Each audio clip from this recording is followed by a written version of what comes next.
আসসালামু আলাইকুম। বাংলাদেশ বেতার, রাজশাহী। স্থানীয় সংবাদ পড়ছি বিলকিস বেগম। রাজশাহী বিশ্ববিদ্যালয়ের প্রথম বর্ষ ভর্তি পরীক্ষা শুরু হয়েছে আজ। পরীক্ষার প্রথম দিন সি ইউনিটের পরীক্ষা অনুষ্ঠিত হচ্ছে। বেলা 11টা থেকে 12টা এবং বিকেল 3টে থেকে 4টা পর্যন্ত এই পরীক্ষা অনুষ্ঠিত হবে। সি ইউনিটে 1,26,225 জন পরীক্ষার্থী অংশ নিচ্ছেন। রাজশাহী বিশ্ববিদ্যালয় সহ ঢাকা, খুলনা, রংপুর ও চট্টগ্রাম বিভাগের মোট 9টি কেন্দ্রে একযোগে এই পরীক্ষা অনুষ্ঠিত হচ্ছে।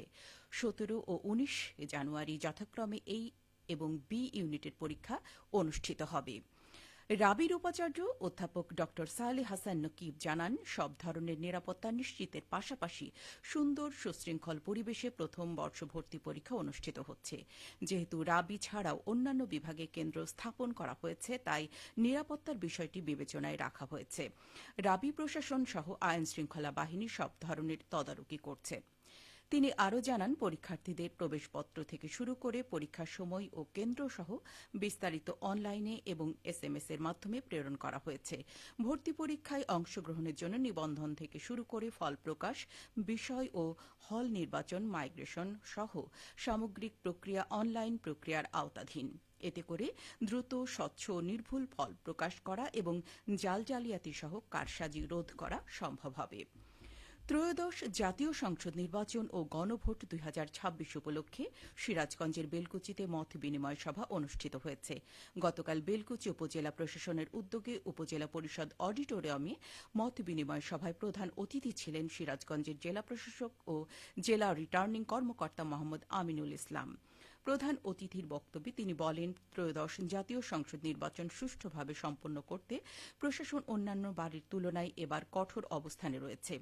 আইন শৃঙ্খলা পরিস্থিতি স্বাভাবিক রাখতে ঊর্ধ্বতন কর্মকর্তাদের দিক নির্দেশনায় সম্পূর্ণ প্রস্তুতি গ্রহণ করা হয়েছে। আসন্ন জাতীয় সংসদ নির্বাচন ও গণভোট উপলক্ষে নির্বাচনী আচরণবিধি এবং গণভোট সম্পর্কে জনসচেতনতা বৃদ্ধির লক্ষ্যে নাটোরে 10 মিনিটস ব্রিফ অনুষ্ঠিত হয়েছে। গতকাল নাটোর সদর উপজেলার ডালসড়ক বাজারে এই নির্বাচনী ব্রিফ প্রদান করেন জেলা সহকারী তথ্য অফিসার রেজওয়ান মোর্শেদ। তিনি বলেন, দেশের মানুষের কাঙ্ক্ষিত সংস্কার প্রস্তাব যেমন নির্বাচনকালীন তত্ত্বাবধায়ক সরকার, নির্বাচন কমিশন এবং অন্যান্য সাংবিধানিক প্রতিষ্ঠান, জুলাই সনদের আলোকে গঠন, বিরোধী দল থেকে সংসদে ডেপুটি স্পিকার নির্বাচন, 2 কক্ষ বিশিষ্ট জাতীয় সংসদ গঠন ইত্যাদি ঐক্যমতে উপনীত হওয়া 30টি সংস্কার প্রস্তাব বাস্তবায়নের টিক চিহ্ন সম্বলিত ব্যালটের ঘরে সিল প্রদান করতে হবে। পক্ষান্তরে সংস্কার প্রস্তাবে রাজি না থাকলে ক্রস চিহ্ন সম্বলিত ব্যালটের ঘরে সিল প্রদান করতে হবে। প্রশাসনিক তৎপরতা জোরদার, সামাজিক নিরাপত্তা কার্যক্রম তদারকি ও আসন্ন জাতীয় নির্বাচনকে সামনে রেখে জনসচেতনতা বৃদ্ধির লক্ষ্যে বগুড়ার নন্দীগ্রাম উপজেলা পরিদর্শন করেছেন জেলা প্রশাসক মোহাম্মদ তৌফিকুর রহমান। তিনি গতকাল নন্দীগ্রাম থানা পরিদর্শন, অসহায় ও প্রান্তিক জনগণের মাঝে নগদ চেক ও সেলাই মেশিন বিতরণ, উপজেলা পর্যায়ের সরকারি কর্মকর্তা ও সাংবাদিকদের সঙ্গে মত বিনিময় সভা এবং বিভিন্ন ঝুঁকিপূর্ণ ভোট কেন্দ্র পরিদর্শন করেন। পরিদর্শনকালে জেলা প্রশাসক নন্দীগ্রাম থানার সার্বিক কার্যক্রম ও আইন শৃঙ্খলা পরিস্থিতি পর্যালোচনা করেন এবং দায়িত্বপ্রাপ্ত কর্মকর্তাদের প্রয়োজনীয় দিক নির্দেশনা প্রদান করেন। পরে উপজেলার অসহায় ও দুস্থ মানুষের আত্মকর্মসংস্থানের লক্ষ্যে নগদ চেক ও সেলাই মেশিন বিতরণ করা হয়। নওগাঁয় সরকারিভাবে অভ্যন্তরীণ আমন চাল সংগ্রহের লক্ষ্যমাত্রা পূরণ হয়েছে।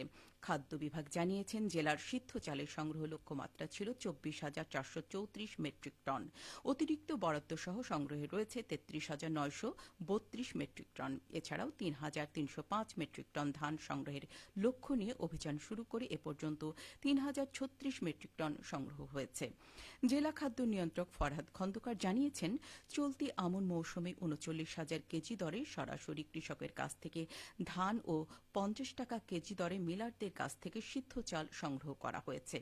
কৃষক আবাদ থেকে ধানের ভালো ফলন ও ভালো দাম পেয়ে লাভবান হয়েছে। সিরাজগঞ্জের তাড়াশি অবৈধভাবে ফসলি জমিতে পুকুর খননের দায়ে 2 জনকে 2 লক্ষ টাকা জরিমানা করা হয়েছে। এ সময় 4টি খনন যন্ত্রের 15টি ব্যাটারি জব্দ করা হয়।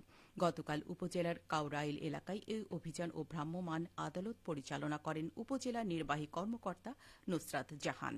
তিনি বলেন, ফসলি জমিতে অবৈধভাবে পুকুর খনন বন্ধে নিয়মিত অভিযান পরিচালনা করা হচ্ছে। এরই অংশ হিসেবে কাউরাইলে অভিযান পরিচালনা করে দুজনকে জরিমানা ও খনন যন্ত্রের ব্যাটারি জব্দ করা হয়েছে। সব শেষে আবহাওয়া। আজ দুপুর 12টায় রাজশাহীতে তাপমাত্রা ছিল 22.5 ডিগ্রি সেলসিয়াস। এ সময় বাতাসে আপেক্ষিক আর্দ্রতার পরিমাণ ছিল 58%। রাজশাহী ও পার্শ্ববর্তী এলাকায় আজ সূর্যাস্ত সন্ধে 5:38। সংবাদ শেষ হল। আমাদের পরবর্তী সংবাদ দুপুর 2:05।